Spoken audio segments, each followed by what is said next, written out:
নমস্কার সবাইকে আমার ইউটিউব চ্যানেল তোমাদের গণিত খাতায়। আশা করি সবাই ভালো আছো। আজকের আবার একটা নতুন ভিডিও নিয়ে তোমাদের সামনে এসেছি। গণিতটা দেখেই বুঝতে পারছো খুবই ইম্পর্টেন্ট গণিত। এবারে মাধ্যমিক পরীক্ষায় গোলক থেকে গণিত পড়ার সম্ভাবনা খুব বেশি। সেই জন্য গোলকের একটা মোটামুটি ইম্পর্টেন্ট গণিত যেটা পরীক্ষায় পড়ে এই টাইপের গণিতগুলো। গোলকের গণিত করতে গেলে বিশেষ করে পরিমিতি যে চ্যাপ্টারগুলো তোমাদের আছে ওই গণিতগুলো করতে গেলে তোমাদের কিন্তু সূত্র অবশ্যই মুখস্থ করতে হবে। যে সমস্ত সূত্র আছে, পার্শ্বতলের ক্ষেত্রফল, সমগ্র তলের ক্ষেত্রফল, আয়তন। গোলকের ক্ষেত্রে কয়েকটা সূত্র খুব ইম্পর্টেন্ট, যেটা হচ্ছে পার্শ্বতলের ক্ষেত্রফল, অর্ধগোলকের ক্ষেত্রে পার্শ্বতলের ক্ষেত্রফল, গোলকের আয়তন, অর্ধগোলকের ক্ষেত্রে আয়তন, নিরেট গোলকের আয়তন।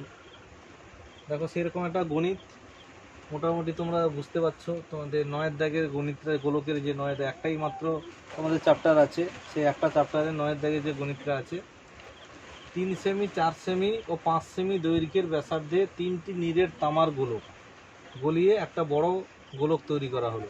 বড় গোলকের ব্যাসার্ধের দৈর্ঘ্য কত?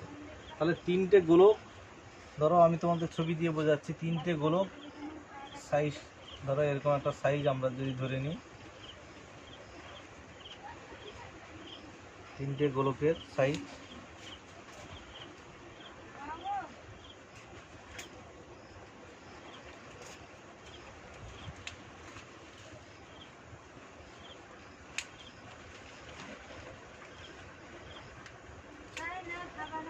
কালো কালো 3টে গোলক, একটা গোলক এরকম, আর একটা গোলক তার থেকে আর একটু বড়, আর একটা গোলক হচ্ছে তার থেকে আর একটু বড়।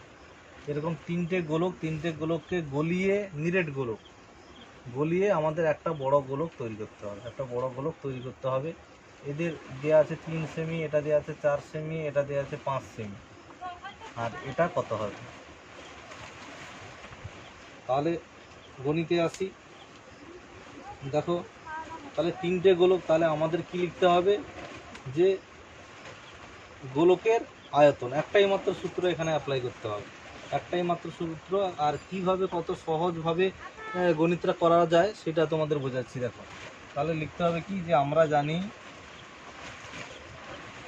দেখো গণিতটা শুরু হচ্ছে এখান থেকে। আমরা জানি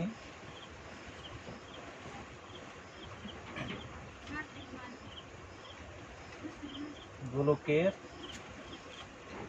আয়তন, একটাই সূত্র। গোলকের আয়তনের সূত্র কি? 4/3 পাই আর কিউব, ঘন একক। তাহলে এইটা হচ্ছে সূত্র, π/3 পাই আর কিউব। যেহেতু আয়তন সেহেতু ঘন একক হবে। তাহলে 3 সেমি, যে গোলকটার ব্যাসার্ধ 3 সেমি, তাহলে 3 সেমি ব্যাসার্ধ, ব্যাসার্ধ না আর, আর সমান যেখানে 3 সেমি সেখানে আয়তন সমান কত? আয়তন সমান কত? 4/3 পাই 3 কিউব। এবারে ব্যাসার্ধ যেখানে, আর যেখানে কি 4 সেমি, সেখানে আয়তন কত হবে? 4/3 পাই 4 কিউব। ক্যালকুলেশনটা কেন করছি না সেটা পরে বুঝতে পারবে। আর যেখানে ব্যাসার্ধ মানে আর সমান 5 সেমি, সেখানে আয়তন সমান কত হবে? 4/3 পাই 5 কিউব, 5 কিউব। তাহলে 3টে গোলকের আয়তন আমরা পেয়ে গেলাম। এগুলো হচ্ছে কি? ঘন সেমি। এগুলো হচ্ছে ঘন সেমি। তাহলে এই 3টে গোলককে গলিয়ে যে বড় গোলক তৈরি করা হবে তার আয়তনটা কি হবে? এই 3টে গোলকের সমান হবে, সমষ্টি হবে। তাহলে প্রশ্ন অনুসারে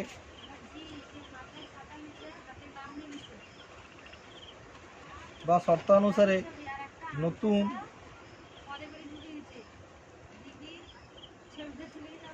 গোলকের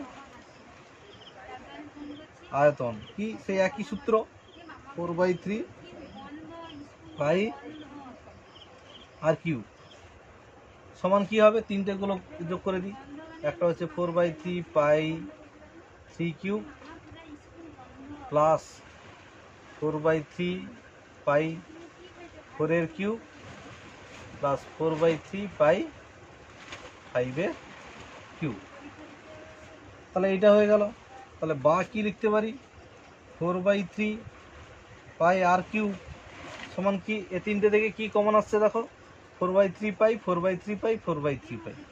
তাহলে 4/3 পাই যদি কমন আসে তাহলে এখানে কি থাকবে, 3 এর কিউব, 3 এর কিউব মানে কত, 3 থেকে 9 3 27 প্লাস 4 এর কিউব মানে কত 64 আর 5 এর কিউব মানে 125। তাহলে বা এদিকে 4/3 এদিকে 4/3 কাটা, এদিকে পাই কাটা, এদিকে পাই কাটা, তাহলে আর কিউব সমান কত, আর কিউব সমান কত, এটা যোগ করে দাও, 5 4 9 16 16 6 হাতে 1 2 8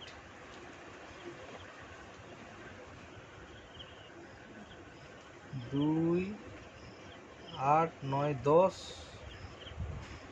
11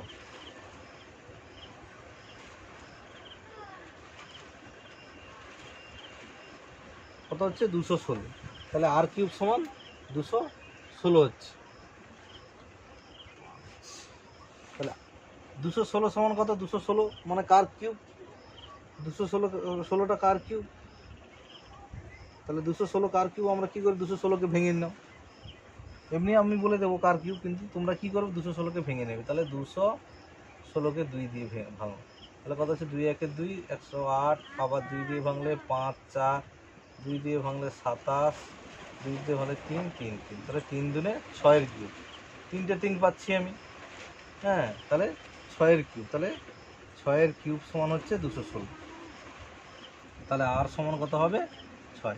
তাহলে অতএব নতুন যে গোলকটা পাওয়া যাবে তার অতএব নতুন গোলকে বা বড় গোলকটার ব্যাসার্ধ সমান কত 6 সেমি, ব্যাসার্ধ সমান কত 6 সেমি। আশা করি তোমরা বুঝতে পেরেছো। এই টাইপের গণিত কিন্তু আছে, সেখানে দেখা যাবে এখানে 5 সেমি 6 সেমি 7 সেমি থাকতে পারে, সংখ্যা অদল বদল থাকতে পারে, আলাদা থাকতে পারে, কিন্তু গণিতের টাইপ কিন্তু একই রকম হবে আর গণিত একই রকমভাবে তোমাদের করতে হবে। তাহলে বোঝা গেল, এটা তোমাদের অনুশীলনীতে 9 দাগের গণিত। এর পরবর্তীতে আরও যে ইম্পর্টেন্ট গণিত আছে, মানে 9-এর উপরে সাধারণত যে গণিতগুলো আছে সেগুলো সাধারণত পরীক্ষায় পড়ে না, কিন্তু নিচে যেগুলো গণিত আছে 14 পর্যন্ত সেগুলো পরীক্ষা পড়ার সম্ভাবনা সব থেকে বেশি, 9 থেকে 14। যদি গোলক থেকে গণিত আসে তাহলে 9 থেকে 14-র মধ্যেই আসে, হ্যাঁ, অধিকাংশ সময় 9 থেকে 14-র মধ্যেই আসে। আগের যে গণিতগুলো এত ছোট গণিত সেগুলো সাধারণত মাধ্যমিকে আসতে পারে না। তাহলে সেই গণিতগুলোই আমি, তার মধ্যে যেগুলো কঠিন আছে, যেগুলো পড়ার সম্ভাবনা সব থেকে বেশি আছে, সেগুলো তোমাদের পরবর্তী ভিডিওতে করে দেবো। আজকের এই পর্যন্ত। যারা যারা নতুন আমার চ্যানেলে, অবশ্যই চ্যানেলটিকে সাবস্ক্রাইব করবে, বন্ধুদের সঙ্গে শেয়ার করো, অবশ্যই লাইক করতে ভুলবে না। আজকের এই পর্যন্ত।